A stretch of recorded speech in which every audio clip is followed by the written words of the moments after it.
বলছে একমাত্র স্ত্রী ব্যতীত স্বামী ব্যতীত কোথাও অন্য জায়গায় অপচয় করবে না। ও মুসলমান শোনো, স্বামী স্ত্রী ব্যতীত আর কোথাও তার লজ্জাস্থান দেখাবে না, আর স্ত্রী স্বামী ব্যতীত অন্য কারোর লজ্জাস্থান দেখবে না। আল্লাহ রাব্বুল আলামিনের রাসূল আমার রাহমাতুল লিল আলামিন ওয়াদা করছে এই দুইটা লোকের জন্য, এই লোকটার জন্য আমি নবী জামিনদার হয়ে গেলাম জান্নাতের। জোরে জোরে চিল্লায় বলা যাবে না সুবহানাল্লাহ। ওয়াজ বোঝেন কথা কন না কেন? আজকে আমাদের দেশে কোনে কি ঢুইকা গেছে কিছু ভণ্ড, পুরো তারক ঢুকার কারণে আজ কুরা মনে করে তরিকা করলেই বুঝি ভণ্ডামি। এই তরিকা শব্দের অর্থ রাস্তা, এই রাস্তার মধ্যে কোনো ভণ্ডামি নাই, এই রাস্তার মধ্যে কোনো বাতিল নয়, এই রাস্তার মধ্যে কোনো ধোঁকাবাজি নয়, এই রাস্তার মধ্যে কোনো জুট নাই। এই রাস্তাই হলো ইহদিনাস সিরাতাল মুস্তাকিম, সরল সঠিক পথ, মদিনার পথ, আল্লাহকে পাওয়ার পথ। এই পথের মধ্যে ভণ্ডামি নাই। ভণ্ড কোনোদিন অলি নয়, অলি কোনোদিন ভণ্ড নয়। যারা বলেন ঠিক কিনা?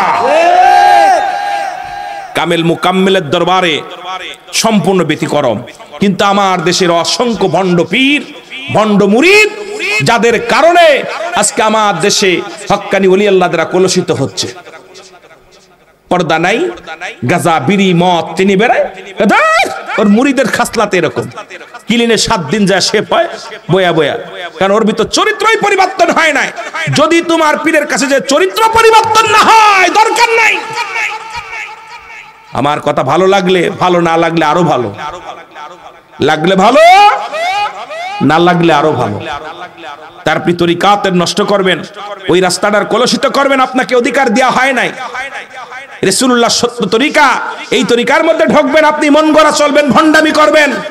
ভণ্ডদের সঙ্গে কোনো তরিকাতের কোনো সম্পর্ক নাই। ভণ্ড তো ভণ্ডই, আর ভণ্ডদের বিরোধিতা আমরাও করি, আপনারাও করবেন। জোরে বলেন ঠিক কিনা?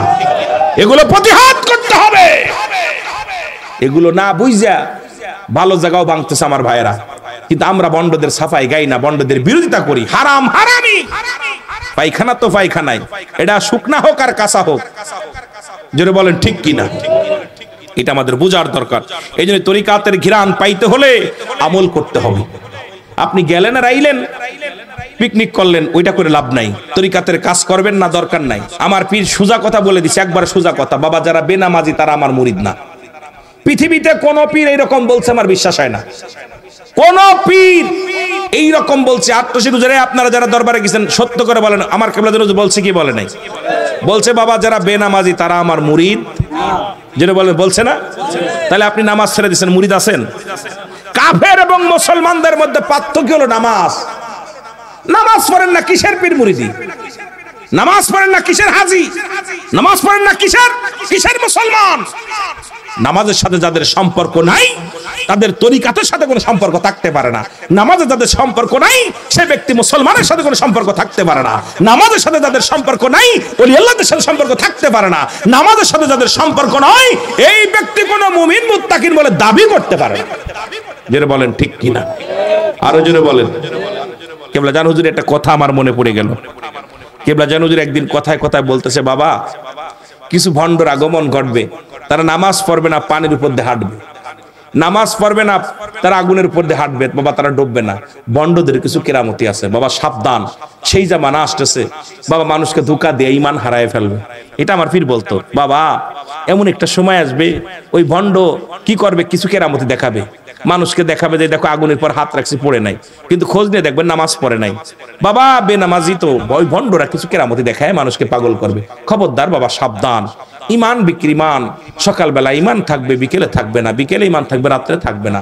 বাবা সাবধান, মুসিবতের জামানা আসতেছে, বিপদের জামানা আসতেছে। কেবলাজান যে কত রকম বুঝাইছে, এই কথাগুলো নসিহাতে লেখা আছে, এখনো ক্যাসেটের আকৃতি আমার কেবলাজান বলে গেছেন। তারপরে যদি আপনারা সংশোধন না হন, এর জন্য দায়ী হুজুরে করতে পারবেন না। হুজুর বলছে বাবা যখন মামলায় পড়বেন ভালো উকিল ধরবেন, যখন রোগে পড়বেন ভালো ডাক্তার দেখাবেন, আমার দায়ী করবেন না। এখন আপনি মনে করছেন আমি অসুখ করছি হুজুর দেখবো, এই ভণ্ডামি করবেন না। কেবলাদান হুজুর এইভাবে কথা বলে গেছেন। এই জন্য আমার পীর কোথাও জুট কথা বলে যান নাই, আমার পীর কখনো বাজে কথা বলে যান নাই। আমার পীর বলছে কোনভাবে আল্লাহকে পাওয়া যায়, রাসূলকে পাওয়া যায়, সেই পথগুলো দেখাইছে, সন্ধান দিছে। এরপরে যদি আপনাদের কপাল মন্দ, ভাগ্য গুণে কামেল পীরের সন্নিহিত পাওয়া যায়, কপাল গুণে ভাগ্য গুণে। জোরে বলেন ঠিক কিনা? আরো জোরে বলেন ঠিক কিনা? একটু মহব্বতের সঙ্গে দুরূদ শরীফ পড়েন। আল্লাহুম্মা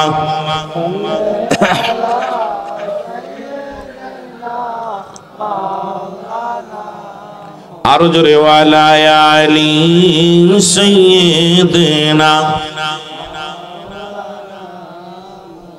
কিবলা দানুদের কেমন মানুষকে হিদায়াত করেছিল শোনেন বাবা। হেদায়েতের মালিক আল্লাহ। হুজুরের কাছে গেছেন, এই কথাটা আমি গত পরশুদিন ঢাকা শহরে মাহফিল করেছিলাম। ঢাকা শহরে আলোচনা করতে করতে বলেছিলাম, আলোচনাটা ঢাকার একজন ব্যবসায়ী, মদ ব্যবসায়ী, গাঁজা ব্যবসায়ী, নারী ব্যবসায়ী, নাম হলো আব্দুল মান্নান। নাম কি? জোরে বলেন নামটা কি? আমি কিন্তু সত্য প্রকাশ করে দিয়ে যাই, যেগুলো কাজে লাগবে জাকেরদের কাজে লাগবে। আব্দুল মান্নান নামে ঢাকা শহরে বাড়ি। উনি পতিতা ব্যবসা করে, নারীর ব্যবসা, মদের ব্যবসা, গাঁজার ব্যবসা, মদের ব্যবসা, যত খারাপ ব্যবসা করে। নাম তার আব্দুল মান্নান। ওই মান্নান আমার কেবলা জাহান হুজুরের একজন মুরিদ ছিল। সদরঘাটে তার নাম হলো মুসলমান কাল্লু। নাম কি? যারা বলেন নামটা কি? আমি গত পরশুদিন কেউ ঢাকায় আলোচনা করেছিল, এমন 50,000 লোক ছিল মাহফিলে। যারা লাইভ দেখেছেন সবাই দেখেছেন, আলোচনাটা করেছি। এ মুসলমান শোনো, আমি গুনাহগার, কেবলা জানের বেশি ওলি আল্লাহদের জীবনী রিসার্চ করি, এটাই বলার জন্য চেষ্টা করি। কারণ বাংলাদেশটা ওলি আল্লাহদের দেশ, সবাই এটা নিয়ে রিসার্চ করে, ওটা নিয়ে রিসার্চ করে। আমার রিসার্চই হলো আল্লাহর ওলিদেরকে নিয়ে। কারণ যখন এই জন্য পীরের দরবার পায়, জিয়ারত করি, সেখান থেকে সাজরা ব্যবহার করি, সেই বইটা ব্যবহার করি, জীবনীগুলো নিই। এটার মধ্যে গবেষণার মধ্যে ঢুকে যায় ওনার কি দায়িত্ব দিয়েছিল আর কিসের জন্য আল্লাহ পাঠাইছে, এটা নিয়েই সবসময় গবেষণা করি। আমার বাবার শরিয়াত তরিকা থাকি, কত মারেফাত নিয়ে আমি গবেষণার মধ্যে থাকি। তবে এই ক্ষুদ্র জ্ঞান দিয়া যেটুকু ধরতে পারি, আমার জ্ঞান এই জ্ঞান দ্বারা এত প্রসারিত নয়, এত জ্ঞানের অধিকারী নয়। তবে কামেল পীরের যে দায়িত্ব, সেই দায়িত্বগুলো কামেল পীর ঠিকই পালন করতেছে। আমরা তার সম্মানের উপর আঘাত করতেছি। জোরে জোরে চিল্লায় বলেন ঠিক কিনা? এই কাল্লু দোকানদার মাঝে মাঝে মান্নান ভাই যায় কালুর দোকানে যে বসে আড্ডা মারতো, কালু ভাইয়ের দোকানে আড্ডা মারতো। একদিন কালু ভাই বলতেছে, মান্নান ভাই জীবনে তো কিছু বাদ দিলেন না, চলেন যাই একটু আট্টসি যাই। সুবহানাল্লাহ বলেন না? আর একটু জোরে বলেন না? চলেন যাই একটু আট্টসি যাই। কালু যখন বলছে, মান্নান কয় তোর আট্টসি কিরে? এই বন্ড জায়গা যাবো যেখানে নারী পুরুষ একত্রিত হয়, যেখানে গান গাতি গাতি তোরা যাস। আমি জানি তোরা গান গাতি গাতি যাস, পীরের নামে গান গাস, ওখানে আমি যাব না। মদের ব্যবসা করি, ভালো আছি, মহিলার ব্যবসা করি, এটাও ভালো আছে, কিন্তু তোদের মতো বন্ড না।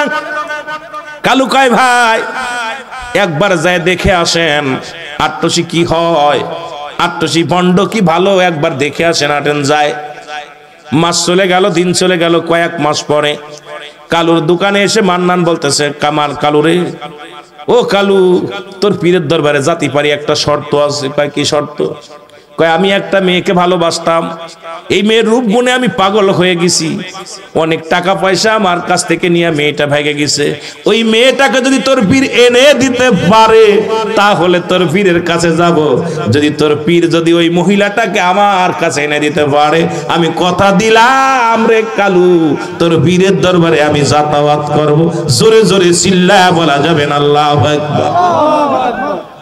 কালু বলে, আবার কোন শর্তে? এটা হবে না, তুমি নিজেই নষ্ট নষ্ট মন মাইডতা। কারণ ওই মেয়ে হাসিনার জন্য দরবারে যাবে, এটা আমি নিতে পারবো না, যার দরকার নাই তোমার। কালু রে, ওই মেয়ে ছাড়া আমার ভালো লাগে না, খাইতে পারি না, ঘুমাইতে পারি না, চলতে পারি না। ও কালু, তোর অনুরোধ করি চল আট্টসির দরবারে যাই। মানুষ যেটা নিয়ত করে সেটাই নাকি পুরা হয়। চল যায় দেখে আসি, যদি মেয়েটাকে পায় তাহলে আমার জীবন সার্থক হয়ে যাবে রে কালু। কালু কয় ঠিক আছে চলো যাই। গুরু যায়, আট্টসি দরবারে চলে গেলেন। কেবলা জান হুজুর বড়ইতলা হুজরার মধ্যে বসে আছে। এ বাবারা, হঠাৎ করে কালু আর ওই মান্নান, আব্দুল মান্নান দুজনেই প্রবেশ করছে। হুজুরকে দেখে কালু বলতো, হুজুর বেয়াদবি মাফ করবেন, একটা নালিশ নিয়ে আসছি। কয় কি? ওই লোকটা নালিশ করবো। কি নালিশ? কেবলা জানের কদমে যে বলেন, হুজুর সব মানুষ তো জিকির করতে করতে সদরঘাট থেকে লঞ্চ নিয়ে আসে, লঞ্চ নিয়ে লঞ্চে আসে, গাড়িতে আসে, আমি দেখি হুজুর। তবে আমি আপনার এই জিকিরটা ভালোই লাগে। ভালোই লাগে হুজুর, আপনার কাছে আসছি একটা বিপদে পড়ে, যদি আমি উদ্ধার পাই তাহলে আপনার কদমে আসবো আর কিছু মাল দিব। হুজুর কইছে বাবা কি বলতে চান? হুজুর আমি কিছু টাকা পয়সা দিব। কয় বাবা আপনি জানেন না কামেল পীর দুনিয়ার কোনো মুখাপেক্ষী নয়। জোরে জোরে চিল্লায়া বলা যাবে না আল্লাহু আকবার। কারে লোভ দেখান? কারণ আমার পীর দুনিয়ার শাহিনশাহ নকশবন্দিয়া মুজাদ্দিদিয়া। আরে এমন শাহিনশাহ ছিল, জীবন দশায় 950 বিঘে সম্পদ ছিল।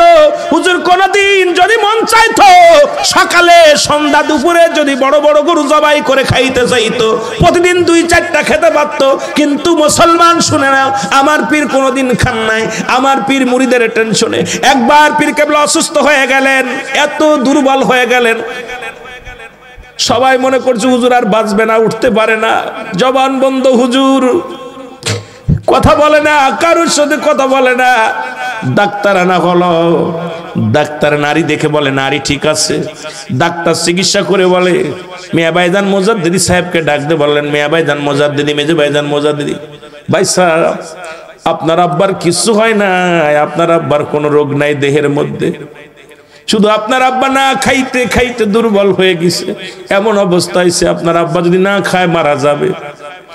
ডাক্তার বললেন আপনার আব্বা তো কতদিন খায় না, খানা খায় না।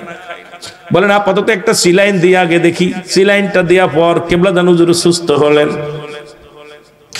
হুজুর বললেন বাবা ডাক্তার আনছিলেন কেন? কয় হুজুর বাবা ডাক্তার আনছিলাম, আপনি অসুস্থ, একটা সপ্তাহ বিছনায় পড়ে আছেন, কারোর লগে কথা বলেন না, কারোর সঙ্গে দেখা করেন না, ছায়া দেখেন না বাবা, এই জন্য ডাক্তার এনেছিলাম। ডাক্তার কয় হুজুর কয় বাবা ডাক্তার কি বলছে? কোনো রোগ নাই, দেহের মধ্যে কোনো রোগ নাই। তাহলে বাবা ডাক্তার আনছেন কেন? বলে বাবা আপনি এত দুর্বল, না খাইতে খাইতে আপনার দেহটা দুর্বল হয়ে গেছে। হুজুর বললেন বাবা অন্য পীররা মুরিদের বাড়ির দাওয়াত নিয়া মুরগি গরু হাঁস সব খায়া খায়া ডিম খায়া তাদের দেহ বানায়। বাবা আমার কোটি কোটি জাকেরদের নালিশ, এই নালিশ গুলো শুনতে শুনতে, এই নালিশ গুলো শুনে যতক্ষণ পর্যন্ত মাওলার দরবারে আমি তাদের নালিশ পৌঁছাতে না পারি, আমি মুজাদ্দিদ এক গ্লাস পানিও পান করি না। আমার মুরিদের নালিশ শুনতে শুনতে আমার দেহখানা কঙ্কাল করে ফেলেছি। বাবা বাবা ও বাবা শোনো, কারণ আমি মুজাদ্দিদ, আমার মুরিদের আমি যখন খানা নিয়ে বসে আমার মন চাই খাইতে, কিন্তু আমি টাকা দেখে আমার মুরিদের পণ্যে কাপড় নাই, আমার মুরিদের পেটে খাবার নাই, আমি মুজাদ্দিদ কেমনে খায়? আমার কোটি কোটি সন্তান না খেয়ে আছে। পৃথিবীর মধ্যে এমন বান্ধব আর পাবা না, এমন দরদি আর পাবা না। জোরে জোরে চিল্লায়া বলা যাবে না আল্লাহু আকবার।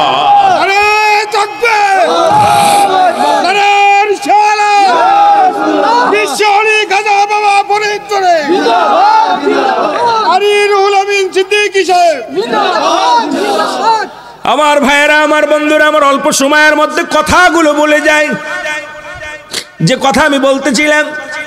এবার মান্নান বলেন হুজুর আমি একটা মেয়েকে ভালোবাসি, তার রূপ যৌবনে পাগল হয়ে গেছি, যদি তার এনে দেন আমি আপনার বাড়িতে আসা যাওয়া করবো, আমি ভালো হয়ে যাব। হুজুর বললেন ঠিক আছে বাবা কিছু লাগবে না, তবে ভালো যদি হয়ে যান। হুজুর মাথাটা নত করে অনেকক্ষণ অনেকক্ষণ ধ্যান ধরে থাকলেন। এবার মাথাটা উঁচু করে বলেন বাবা মান্নান, যে মেয়ের প্রেমে আপনি পাগল, ওই মেয়েটা তো চরিত্রহীনা, একটা জিনাকারী মেয়ে।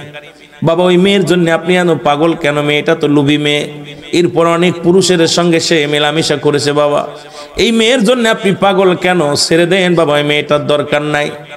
বলে হুজুর ওই মেয়েটাই আমার দরকার, কারণ কয়েক লক্ষ টাকা মেরে চলে গেছে, আমার মেয়েটার দরকার।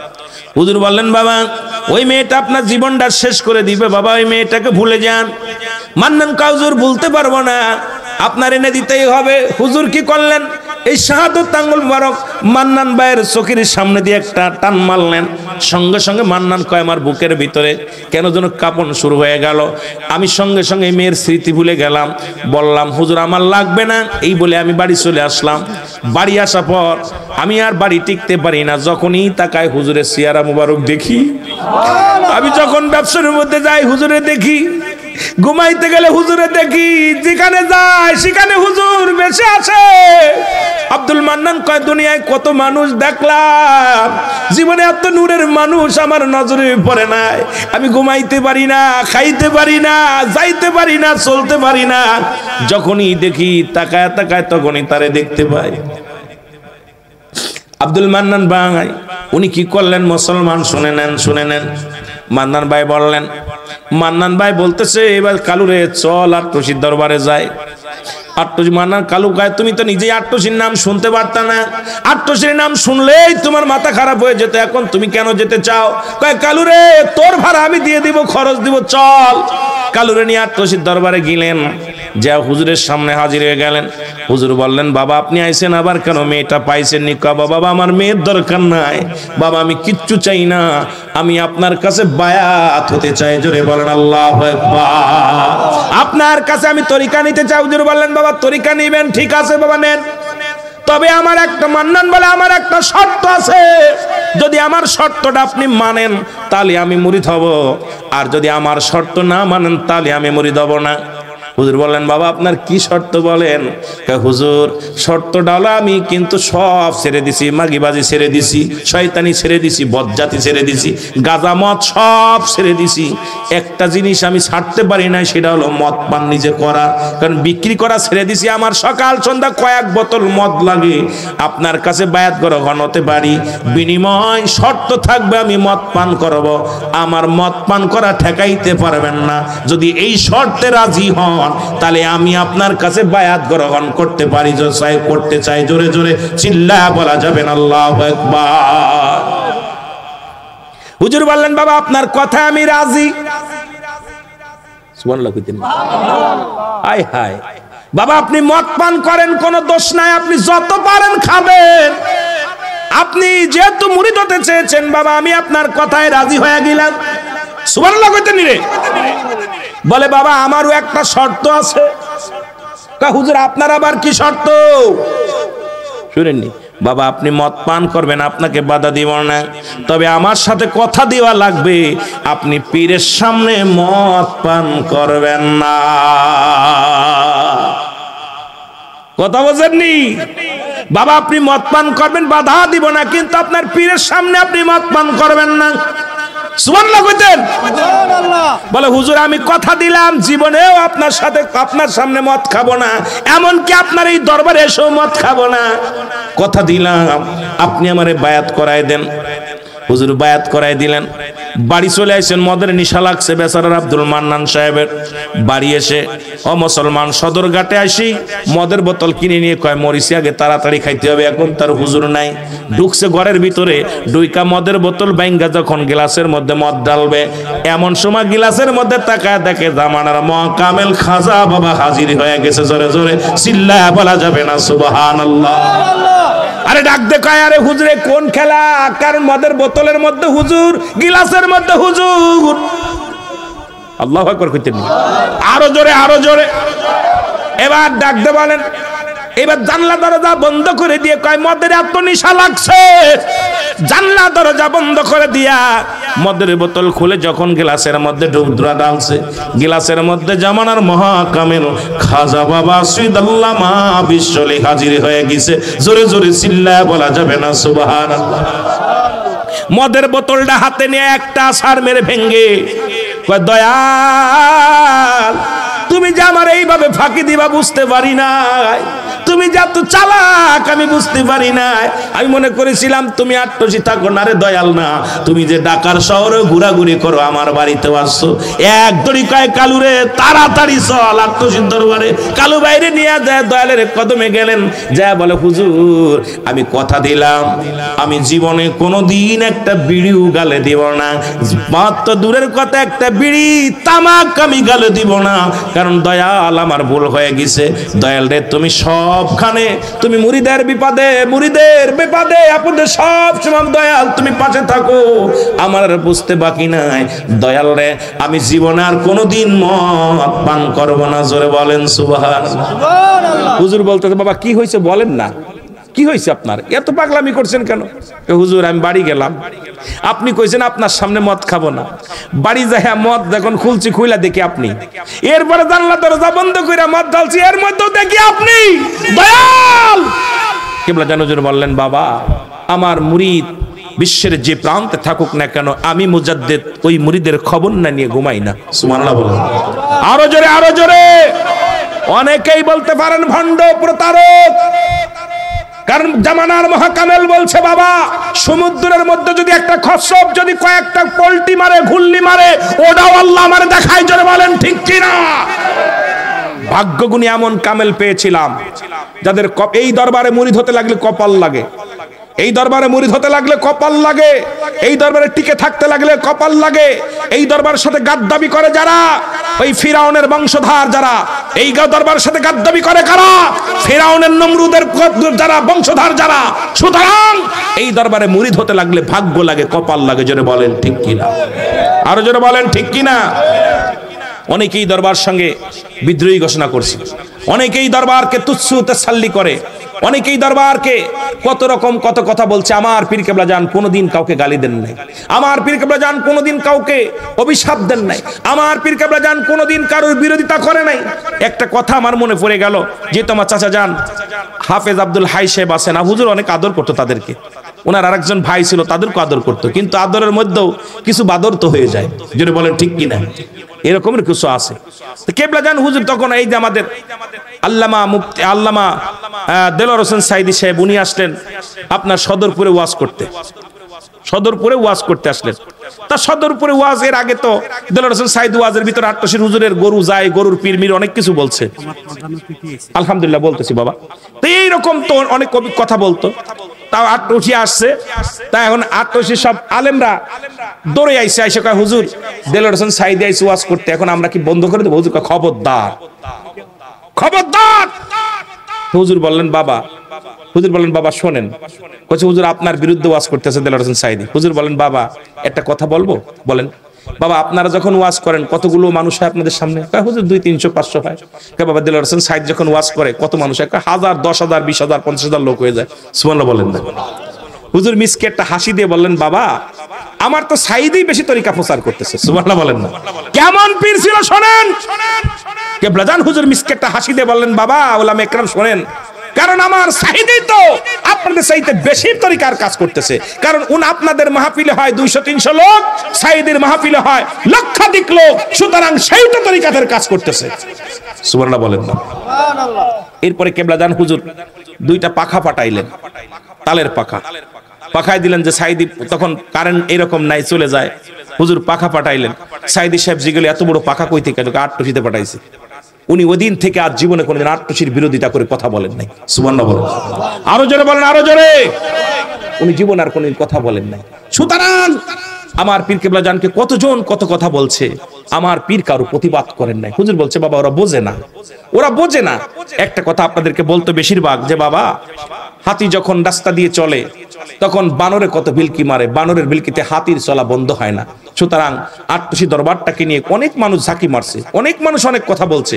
আমার পীর কেবলা জান কোনোদিন 23 খণ্ড নসিহত লিখে গেছেন, কারোর বিরুদ্ধে একটা কথা বলছে, কারোর বিরুদ্ধে লেখছে, একটা প্রমাণ দেখাতে পারবেন না। আমার পীর বলতেন, বাবা ওরা যেদিন বুঝবে সেদিন আসবে। বাবা ওরা বুঝে নাই তাই বলছে, বাবা খবরদার। রাসূলুল্লাহর গুণে আদর্শিত ছিল। আমার নবীজির হযরতে রাসূল আকরাম সাল্লাল্লাহু আলাইহি সাল্লাম সিজদা করব, আবু জেহেল প্রতিজ্ঞা করলো মুহাম্মদ যদি এই জমিনের মধ্যে সিজদা করে আমি তাকে কতল করব। আমার নবীজি সিজদার মধ্যে কোরআন তেলাওয়াত করতে করতে হঠাৎ করে তেলাওয়াতের সিজদা যখন পড়ছে, নবীজি সিজদার মধ্যে চলে গেছে, নামাজে সিজদা এমনি সিজদায় গেছে, খোলা তরবারি নিয়ে। কি ধন আছে, কি ধন দিয়া বাবা পাবো তোমার মন, আমার নাই সাধন ভজন রে মুর্শিদ, নাই সাধন ভজন। কি ধন আছে, কি ধন দিয়া পাবো তোমার মন, তোমারি চরণে মুর্শিদ, তোমারি চরণে মুর্শিদ হয় জানি আমার মরণ, রে হয় জানি আমার মরণ, তুমি আমার হইল গো কান্ডারি, বলো তুমি আমার ও প্রাণের মুর্শিদ, ও প্রাণের মুর্শিদ, ও তুমি আমার গো কান্ডারি, বলো তুমি আমার।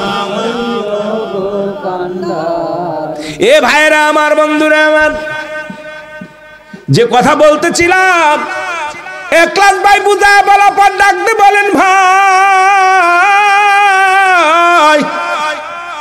আমি এই 40 বছর মুরিদ হয়েছি বিশ্বলির কদমে। কত বছর? 40টা বছর মুরিদ হয়েছি। খোদাকে কসম করে বলি, এই 40 বছরের মধ্যে আমার নামাজ কাজা যায় নাই। আর একটু জোরে বলো, 40 বছরের মধ্যে আমার নামাজ কাজা যায় নাই। 40 বছরে আমি তাহাজ্জুদের নামাজ সারি নাই। 40টা বছরে আমি মুরাকাবা মুশাহাদা সারি নাই। 40টা বছরে আমার একদিন রহমত কাজা যায় নাই। বাইরে আমি ঘর থেকে বাইরে হতে পারবো না, তবে তুমি আমার কাছে মুরগিগুলো দিয়ে যেও, আমি জবাই করে সদকা করে দিব।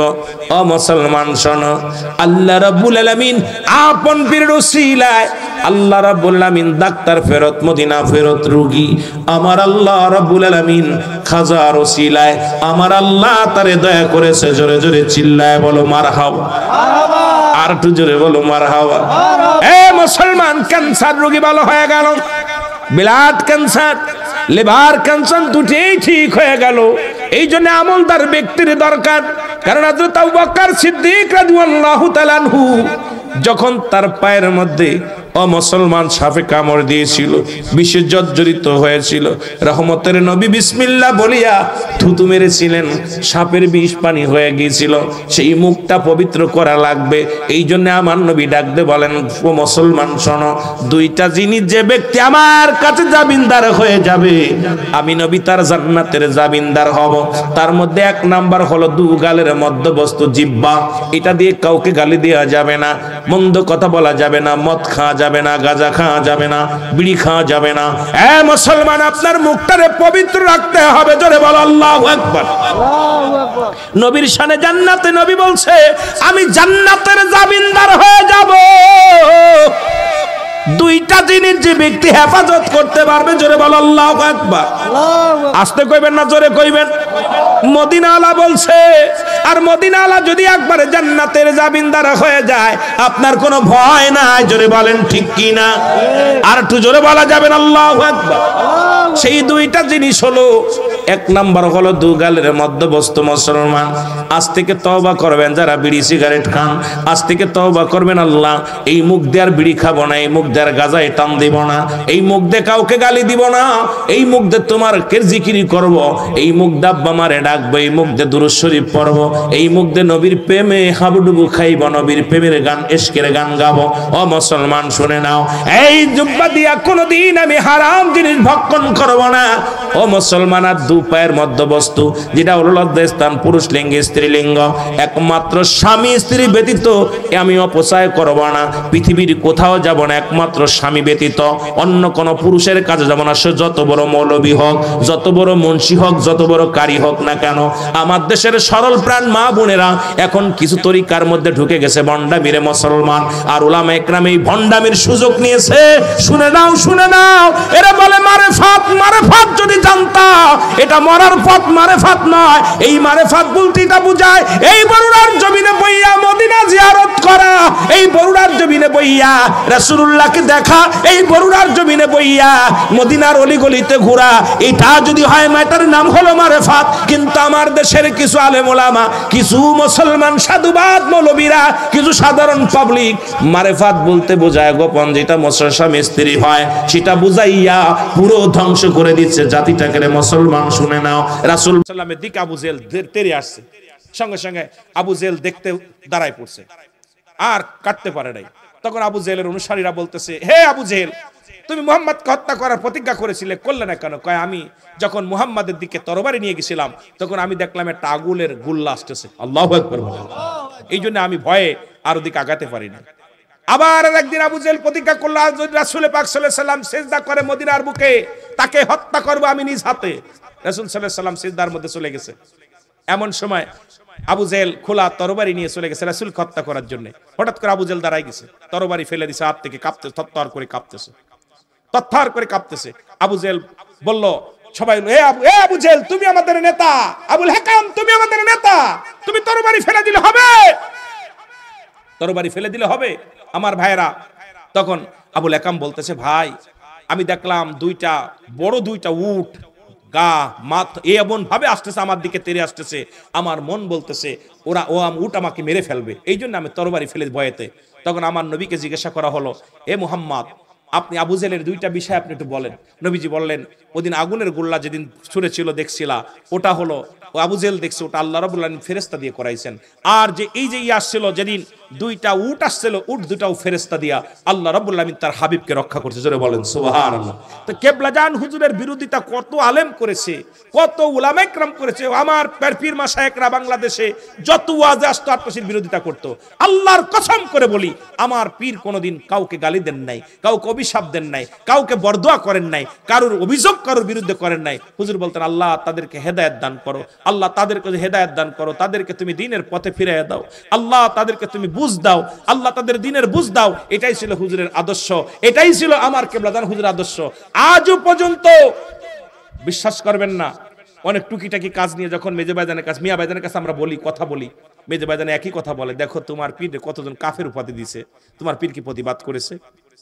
কথা বলে যে আমার পীরে, আমার আব্বাজানরে কতজন কাফের উপাধি দিছে, কতজন ভণ্ড বলছে, আমার পীর তো কোনোদিন বলে নাই কিছু বাবা। তা আপনারা কেন প্রতিবাদ করেন?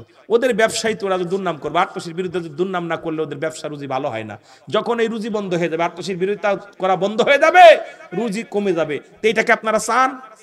এটা আপনারা চায়েন না। এটা হলো হুজুরের কথা, ভাইজানদের কথা।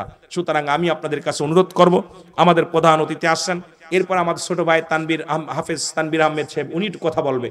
যেন আমাদের রত্ন, আমাদের ছোট ভাই, ও সুন্দর শান বলে, নাদ বলে, ওর দেখছেন অনেক আলোচক, সুন্দর একজন আলোচক। আমি চাই এই বরুড়ার জমিনে একটা উজ্জ্বল নক্ষত্র হয়ে উঠুক। কারণ বাংলাদেশের বড় বড় বক্তাই হলো চাঁদপুরি। দেখবেন চাঁদপুর নাম বড় বড় আলেমগুলো বাংলাদেশের, এই যে বড় বড় নাসিরুল্লাহ চাঁদপুরি সাহেব, এই অনেক চাঁদপুরি আছে, খালি বক্তাই এই এলাকার মধ্যে, কুমিল্লার এলাকার মধ্যে আলেম বেশি। আমিও চাই ছোট ভাই হাফেজ তানবীর আহমেদ সাহেব, উনি একজন বড় আলেম হোক, ওর বাবা আলেম, ও একটা বড় আলেম হোক। আল্লাহ তার হায়াতের মধ্যে বরকত দান করুক। আমি আমার অসমাপ্ত আলোচনা ইতি করলাম। আমাদের প্রধান অতিথি সাহেব আসছেন, জনাব মোহাম্মদ কাউসার আহমেদ সেলিম ভাই আসছেন। আল্লাহ তার হায়াতের মধ্যে বরকত দান করুক। জোরে বলেন আমিন। আরো জোরে বলেন আমিন। বর্তমান অনেক কষ্টের মধ্যে আছেন, আপনাদেরকে অনুরোধ করব, মারামারি হাঙ্গামা, দেশের অবস্থা কেন যেন একটা উচ্ছৃঙ্খল অবস্থা, ভালো না, খুবই ভয়ঙ্কর অবস্থা। আমি গাড়িটায় কয়েকদিন আগেও গাড়িটা সারছি, এটা বলে লাভ নাই, কারণ দেশের অবস্থা ভালো না। ভাই ভাই শত্রুতাই করেন না, ভাই ভাই মারামারি করেন না, হাঙ্গামা করেন না। আপনাদেরকে অনুরোধ করবো, সবাই মিলেমিশে থাকেন, দেশকে ভালোবাসেন, দেশকে কিছু দেওয়ার চেষ্টা করেন। আপনাকে দেশ কি দিল, আপনাকে কে দিল, দেশ কি দিল, সেটা বড় বিষয় না, আপনি দেশকে কি দিলেন এটা বড় বিষয়। এই জন্য দেশকে ভালোবাসেন, দেশের প্রতি মায়া করেন, দেশের জনগণের উপরে ভালোবাসেন, দেশের জনগণকে ভালোবাসেন, বুকে টেনে নেন। এটাই হলো আদর্শ, এটাই হলো চরিত্র। মুসলমানের বৈশিষ্ট্য হলো নিজে না খেয়ে অন্যরে খাওয়ানো, নিজে না ঘুমে অন্যরে ঘুম পাড়ানো, নিজে না কষ্ট থেকে অন্যের দুঃখে থেকে অন্যের সুখে রাখা। এই চরিত্র যেন আল্লাহ আমাদের ভিতরে ঢোকার তৌফিক দান করে। আবার যদি বেঁচে থাকে দেখা হবে, সুন্দর আলোচনা হবে, আলোচনা করবে যে কোনো একটা বিষয়ের উপরে। আল্লাহ যেন সবাই তৌফিক দান করে। সকল বলুন আমিন। আসসালামু আলাইকুম ওয়া রাহমাতুল্লাহি ওয়া বারাকাতুহু। এখন আলোচনা করবেন জনাব হযরত মাওলানা হাফেজ হেদায়েতুল্লাহ তানভীর সাহেব। ছোট ভাই অনেক সুন্দর আলোচনা